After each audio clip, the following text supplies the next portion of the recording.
Okay. Uh, okay.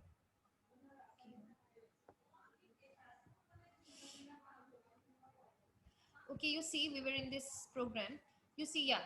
Uh, so inside the class A, we have two methods, M and N. Okay, inside M, we have a single statement which will be used to display a particular message. And inside N, we have two statements. First, it will display this particular message. And secondly, we have a function call. Okay, what we have a method call. So which method are we calling? The other method. The first method we are calling from the second method. So if you ask me that, ma'am, is it possible to call this method without using the this keyword? Yes, it is possible. You can also have, because we have seen in many programs earlier where we have used the same class inside one class. Say for example, you have gone through the area example multiple times. We have gone through that area example where we have used a single class, and inside the same class we have designed multiple functions where we had called one function from the other function. Yes, so you have seen where we have how we have called one function from the other functions without creating objects of that class. So yes, it is possible to call one method from another method from the same class. Okay, so here also we can do the same thing. So whether if you write this dot m here, this statement simply means that you are invoking this particular method of the same class. Here this m method means the m method of the same class A. Okay, so whenever you are invoking any method of the same class, then you can use the this keyword. If you don't use the this keyword, the compiler while compiling will automatically add this keyword in the statement while calling this particular function. So even if you don't write it, it is the same thing. The compiler will add it automatically. Here you see, this is a function. Inside n we have the m function. So when here we don't have the this keyword, yes, but when you will compile, it will, the compiler will automatically add this dot m, because we know that if we are calling methods of the same class, we can call it without having to create objects, and for that we use the static keyword. Yes, for that we use the static keyword, and we can directly invoke functions of one class. Okay, we can directly invoke different functions inside one class. Yes, that is what we have been doing so far. So even if you don't write the this keyword, it means the same thing. The compiler will add the this keyword there. Okay, so here we have another use, that is to invoke the current class method, to invoke all methods of the class that you are in. Okay, so this is a simple example. So here you have simply, just wait, huh? There's too much noise.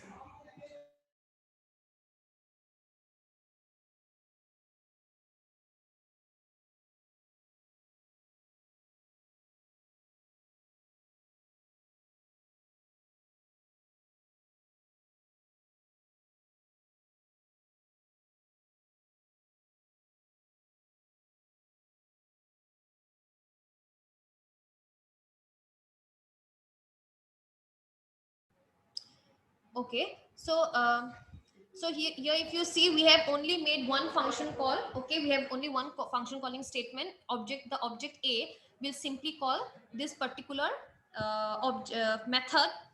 Fine, and from this function itself we can call the the m method. So therefore we have the following results. So first, since n method will be called, so we have hello n first, and after which we will have the hello m of the m method here. Okay, I have also written all these programs here. I have to check which program is this.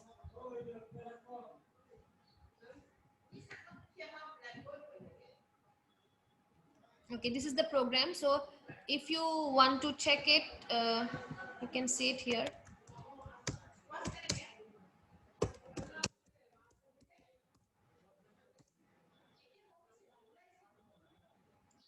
Test this for test this for that. Oh, sorry, what am I doing?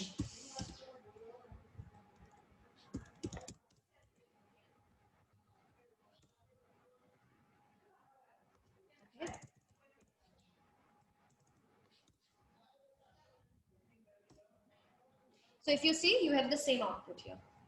Is that fine? Etu buji paisa no?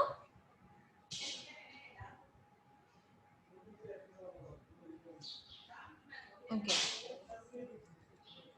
Next we have to invoke the current class constructor. So constructor is just the method. So just as we can use the this keyword to call our method, similarly we can use the this keyword to call a constructor also. That means you can have any number of constructors in your program. Okay, we have seen the usage of a single constructor in our programs, whether it is a default constructor or whether it is a parameterized constructor. But it is also possible to have any number of constructors in your program. Okay, so suppose we have a program where we have used a default constructor and a parameterized constructor, both. Okay, so here we have a class A inside which we have two constructors. This is the default constructor, okay, inside which we have this particular message to be displayed. And next we have a parameterized constructor. So we will be passing some value to this particular constructor. Okay, and inside this constructor, what do we have? We have two statements. First is we have the this statement. Here you see, I'll tell you what it is doing. And secondly, we have a statement which will be used to simply display the value of x, the value that has been passed for x. Okay, so we have two constructors here. Okay, so one is the default constructor, one is the parameterized constructor. Then we have another class from which we will be invoking these two constructors. So if you see, we have created an object A of class A, and we have simply called the parameterized constructor. So if you look at this, here we have passed a value. So it simply means that when this particular object will be created, the parameterized constructor will be invoked because we are passing a value here. So this value will be taken care by this particular constructor, by x. Okay, and so now since this constructor will be invoked directly, so now we come inside this. What do we have? We have a this function calling statement. So what is this actually?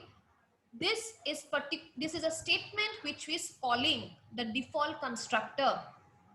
Okay, so had it been any ordinary method, so we would have called it using this dot. Say for example, we have a function m, we would have called it this way. But since we are calling a constructor here, so we will simply call it using this followed by brackets. Okay, so here we are having a function call or a constructor call using the this keyword, and this will call the default constructor here. Okay, so inside this parameterized constructor, first we have a default constructor call. So it will call the default constructor. First the hello A will be displayed. Okay, then we again come back to this, and next we have a statement to print the value of x, which will be 10 because we have passed 10. Okay, so this will be the output. So I think I have also test 5. Okay, so this is the program that I was talking about. Okay, so let me check the output here for this also.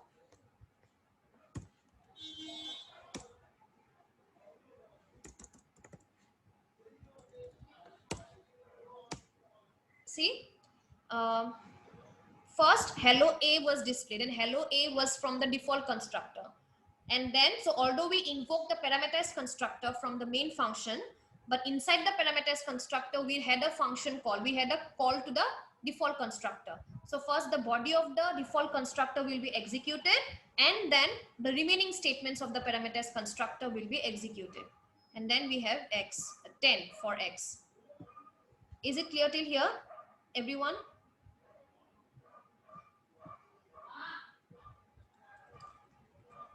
Is it clear?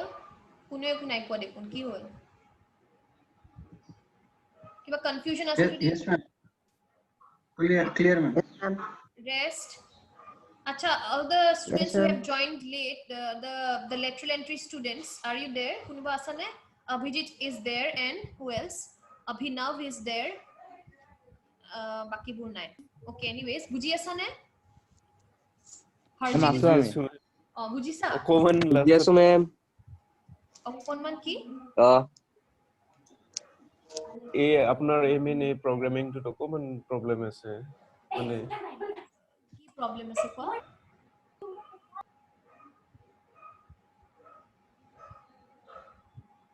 lateral entry কিটা কিন্তু অলপ কষ্ট কৰিব লাগিব দে I'm there to help you out but however you also have to seek help of the other students who have been regular in the classes you have to sit with them you can conduct meetings also you can have video conference you can conduct meetings among yourselves and you can sit together and do the discussions since we cannot meet physically so you have to do it that way you have to find out ways so that you can cope up with the session ongoing classes বুজি পাইছা নে okay sure ma'am okay anyways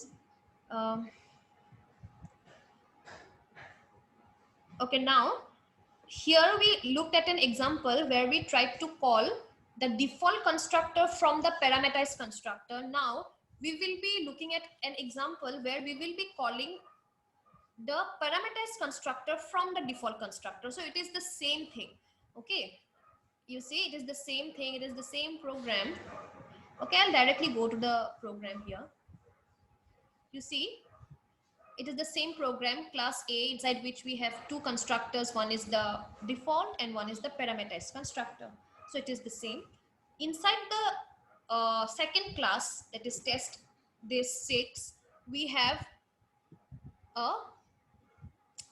a statement to create the object and okay so as soon as the statement object will be created there will be a function that there will be a constructor call so since we have defined a default constructor here so it will be that particular constructor will be called now okay since we don't have any values inside this it simply means that we are referring to the default constructor okay so here automatically when this will be called your control will be transferred to this particular constructor this particular constructor will be invoked now inside this constructor we have two statements one is the this followed by a bracket inside which we have 5 that is an argument and then we have a message to be printed which is hello A so this statement is understood and the first statement I think by now you all have understood what I am doing since I am calling a constructor so directly I have mentioned the this keyword followed by the bracket in the previous example we saw that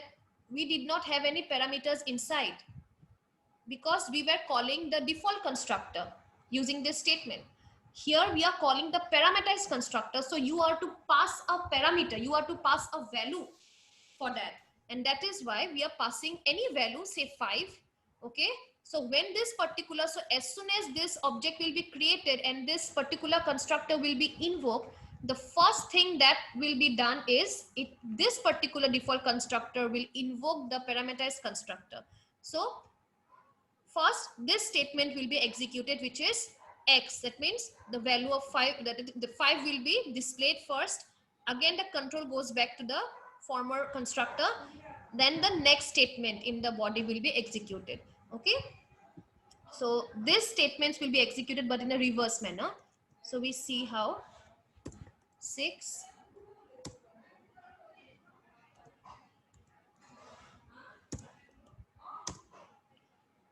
see hello A is it fine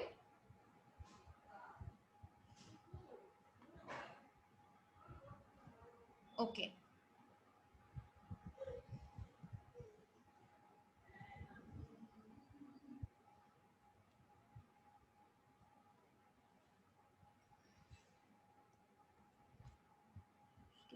program okay so here again আৰু এটা example আছে hey bare bare এইটো লাগে ৰবা okay not this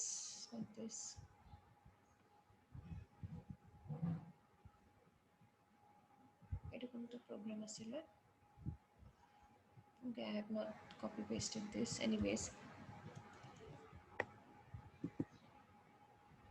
এইটো program আকোবাৰ মই execute কৰি দেখাই দিছো test 7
Okay, first you check the program. So yate saba, we have two classes. One is the student class, one is the test this 7 class. Okay, so inside this class we have simply created two objects, S1 and S2 of the students, okay, of the student class, and then we have passed some parameters, if you can see.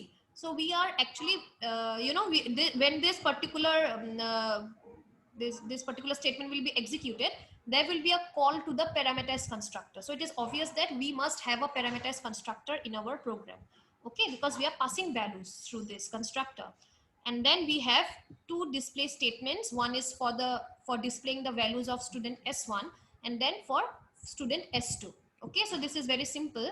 Now we see, look at the student class. So inside the student class we have roll number, name, course, and fee. Roll number is of integer type, name and course are of string type, fee is of float type. Then followed by this we have, if you can see, we have two student parameterized constructors. Okay, we don't have any default constructors here. We have two student parameterized constructors. In one, what do we have? We have roll number, name, and course as the parameters. We don't have fee, if you can see. We have taken 4 variables for the class, but here we have only 3 variables, that is roll number, name, and course. Okay, so this particular constructor will be used to assign only the first 3 variables of the class, of the object. Okay, so here we have roll number, name, and course.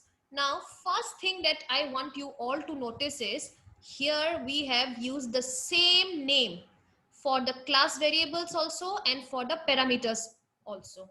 Okay, so here if you remember the first usage where we learned that in case we have the same parameters as that of the class variables, then we will have to use the this keyword. Okay, so here we will make use of that. Since we have the same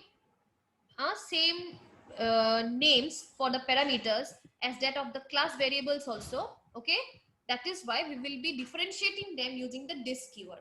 So likewise we have used the this keyword in each of these 3 statements, okay, to differentiate between the object variables and the parameters, constructor parameters. Fine.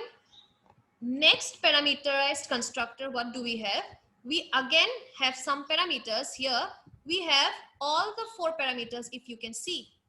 Okay, in one we have roll number, then we have name, course, and then we have the 4th parameter also, which was this, which was missing from the first constructor.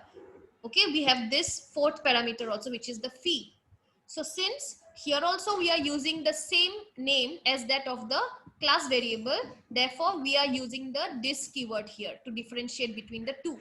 So I think this is clear till here. Now you see, since we are using the same thing. This is also a parameterized constructor. Here also we are assigning values through parameters. Okay. Even this is also a parameterized constructor. Here also we are assigning values through parameters. So since in this first parameterized constructor, we have already done this part. We have already written the assignment part here for the first 3 variables. Why not to reuse this constructor inside the second constructor? Instead of writing these 3 statements again inside your second constructor, yes or no? We can directly reuse this constructor. We can directly call this constructor from this constructor. Yes or no? Buji paisa? We are reusing it. So since in this first constructor, we are already assigning the values for this particular variables. Okay. So in the second constructor, what will we do is we have taken a 4th variable here, which was missing from here. So of course you have to write a statement for that, for the assignment. Okay. And regarding the first 3 instance variables, that can be done simply by reusing the code, reusing the constructor in your new constructor. Okay. So here we have written only a single line. Okay. Where what I have done is I have simply called the parameterized constructor, the first parameterized constructor. Okay. So here I have simply with this list of arguments, roll number, name and course. Okay. So another use that you can see is we can use this keyword to reuse constructors in our program. Not only call, but reuse. We are doing 2 things here. First, we are calling the former constructor from this constructor. And secondly, we are reusing the constructor. So whatever this constructor was doing, we can reuse those values even in here also. So whatever values were being assigned here, okay, those values can be reused even in here. Okay. So if you can see, we are reusing the constructor here. That is it. And then we have a display statement just to display the name, course, fee and roll numbers. Okay. So we will simply see the okay, I have already done the execution here. Okay. So if you can see, I have already executed the first when the first student was created. Okay. We had simply passed values for these 3 values. Okay. For the first 3 variables for the roll number, name and course. So likewise, only these 3 values have been passed as given, and the 4th value, the value for fee, was not passed. So by default, okay, so in this case a default value will be assigned, which is 0.0.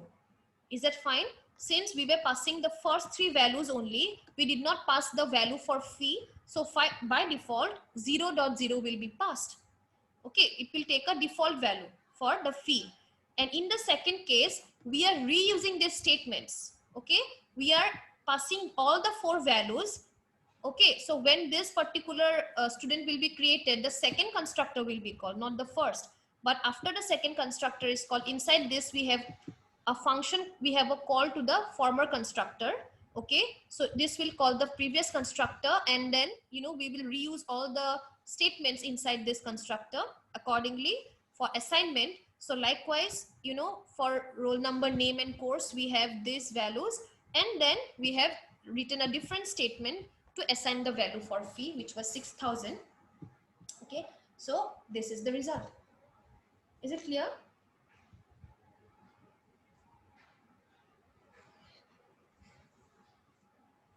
Clear? Yes, ma'am. Okay.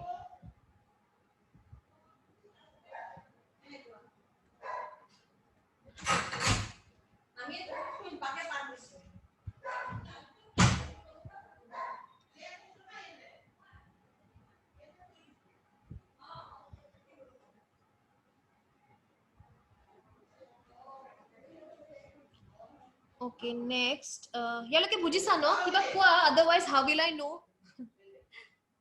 Eku no. ma'am, bujisu. ঠিক আছে। আজি কৈছা বুজিছা, আকৌ দুদিনমান পিছত ক'বা মেম কি যে বুজাইছিলে একো বুজি নাপালো। হেনেকে বহুত দিগদাৰ হৈ যায়। অন স্পট ক'লে মোৰো ইজি হৈ যায় ন, এটা ফ্লোত গৈ থাকো। Okay, next we will start with a very important topic today. Okay, and this is another important feature of object oriented programming, which is in a broader, if I call, if I name it in a broader sense, we call it polymorphism. So what is polymorphism? Polymorphism is, you have, those who have learned C++, you might have heard about this polymorphism. So polymorphism means a single thing which is capable of performing different functions. Okay, so we will have, or for example, you can say, you know, one, we will consider one thing which will be performing different types of functions. For example, suppose talking about the shape. Okay, when I say shape is a single word, but if you try to analyze the word, what do you find? There are different types of shapes. Yes, we have circle, we have rectangle, we have square, we have triangle, we have pentagon, hexagon. So there are different types of shapes. Yes, so this shape single-handedly can be used for different types. Okay, likewise, if I say talk about sound, okay, the sound made by animals. So say sound is a function. Okay, sound is a function. So talking about sound function, so different animals will make different types of sounds. Dogs will bark, animals will meow, horses will neigh.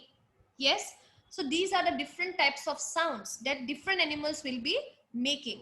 So here we have one word, sound, but this single word is capable of performing different functions for different animals. Okay, we have a single word, shape, but this shape word is capable of exhibiting different behavior, different function for different types of shapes. Okay, depending upon the size, okay, depending upon the dimensions. So this is what polymorphism is all about. Baki Badya, suppose I'm talking about myself. I'm a single person. Okay, I am a single person, but I play different roles. Here I'm acting as your teacher. Okay, at home I act as I'm somebody's daughter, I'm somebody's sister. Okay, I'm not married, I'm somebody's sister, I'm somebody's daughter, I'm somebody's friend. Okay, I'm somebody's aunt also. For you all, I'm your teacher. Is it clear? So we have one single person performing different roles. So this is also polymorphism. I'm also exhibiting polymorphism. You are also exhibiting polymorphism. You are my student. You are somebody's daughter. You are somebody's son. You are somebody's elder brother, younger brother. You are somebody's friend. So likewise, we all exhibit polymorphism in real life. So as you all know that object-oriented programming is related, it makes use of the real life concepts. So this is also being derived from the real world. So we have learned about classes. Okay, we have learned about objects, then we have learned about encapsulation. This is the fourth feature that we will be discussing, that is polymorphism. Okay, I did not discuss all the features together at the very beginning because I knew that you would not have any idea about it, as you did not have the C++ paper earlier. Okay, that is why I have, by starting with every topic, I am discussing one feature each. Okay, so now we will be looking at polymorphism, one of the important features of object-oriented programming. Now, talking about, see, polymorphism is a broader concept. Okay, about polymorphism, there are two types actually. One is static binding, also you can say, or compile time polymorphism, and the other is the runtime polymorphism or dynamic binding. Okay, there are two types of polymorphism. One we will learn with inheritance, which is overriding. Okay, that is we also call overriding as the runtime polymorphism or dynamic binding. Here we will talk about method overloading. So method overloading is nothing but compile time polymorphism or static binding. So we will here learn about the first type of polymorphism, which is method overloading. Okay, so the other name for method overloading is compile time polymorphism or static binding. Okay, now you see, what is method overloading? Method means function, that you all know. Overloading means to use the same function but for different purposes. Okay, for example, we have already done one example of method overloading earlier, that is the area. We have used the same function area, but to calculate the area of different figures, we use the same function area to calculate area of a rectangle. Then we used it to calculate the area of a circle. We used it to calculate the area of a triangle, to calculate the area of a square, and so on. So area is again a very, simple and common example of method overloading. So here you are using the same function, but it will perform different tasks based on different requirements. Okay, so that is all about method overloading. That means you are using the same function but for different purposes. Here you see in Java, 2 or more methods can have the same name. Okay, so first thing is you have to remember that to overload a method, okay, if you overload a method, it is important that you follow some rules. First is the method name or the function name must always be the same, because if you use different method names, okay, if you use different method name, if your function names are different, then it will lose the very idea of overloading, because we are talking about the same function. So same function means it must have the same name. You must have the same function name, but it will have different definition. Okay, inside the body the definition will be different. Okay, so first important thing that you have to remember is your functions, the name of the function must be the same.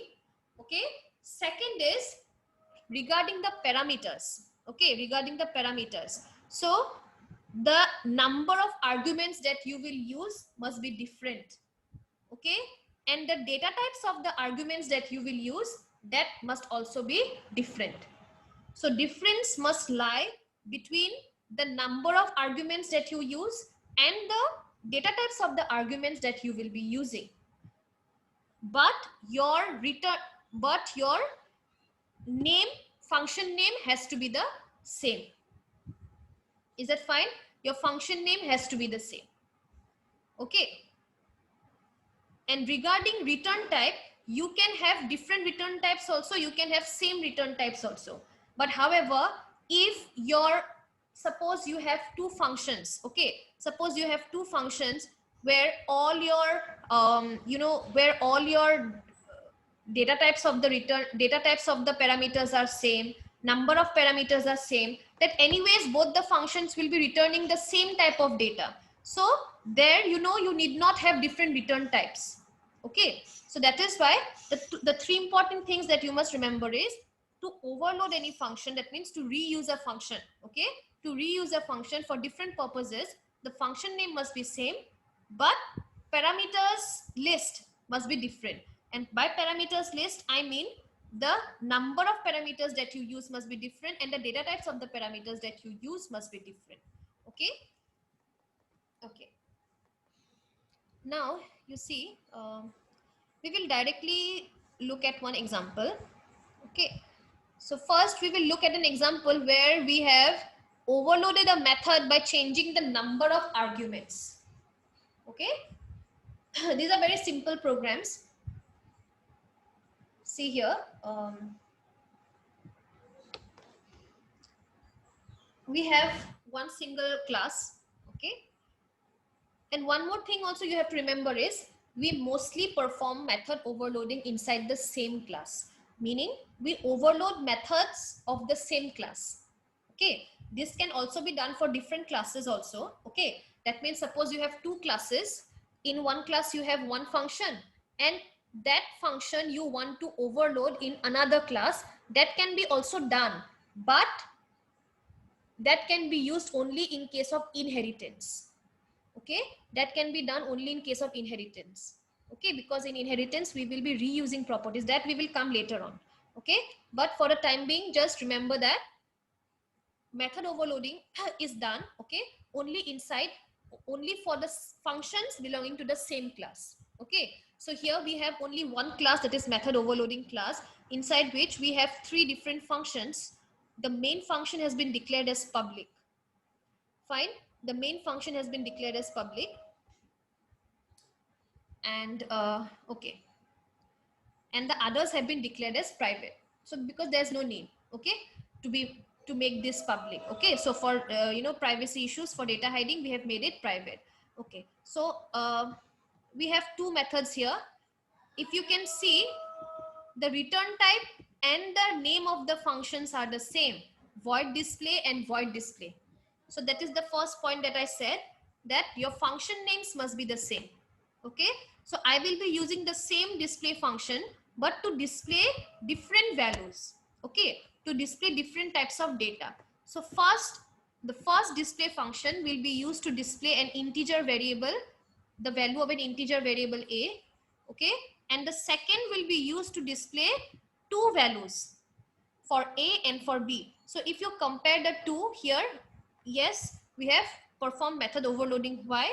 Because first we have the same function name, secondly we have different numbers of arguments. In the first we have only one argument, which is a. In the second we have two arguments, which is a and b. Therefore we have done method overloading here. Okay, and inside the bodies, if you can see, we have simple statements to display the values of the arguments, here for a and here for a and b. Okay, now what you have to do is you have to simply call these functions and display them. Okay, so of course we don't have to create objects here, because we have declared these as static. Okay, so we will not create any objects, we will directly call these functions. Okay, so here if you see, we will directly call. So first I call the display function 1. Okay, and next, see, if you see, we have two display functions here. This also, these are the same name, but however, when the compiler will be compiling these statements, the compiler will automatically understand that although the names are same, it will simply look at the number of arguments used here. Here we have used only one argument, here we have used two arguments.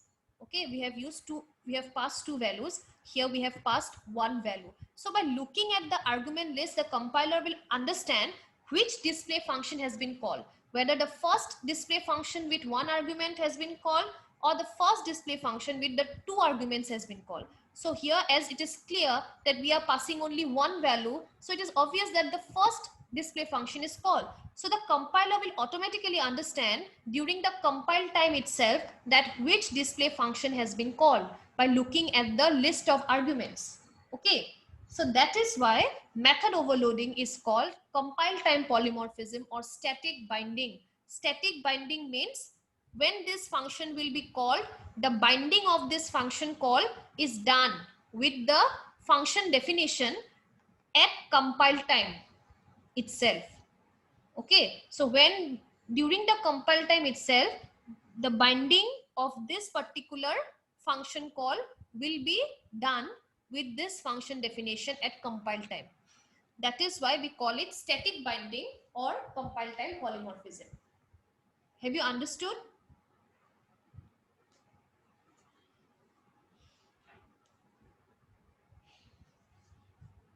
কোৱা শুই গলা চাগে বুজিছানে নাই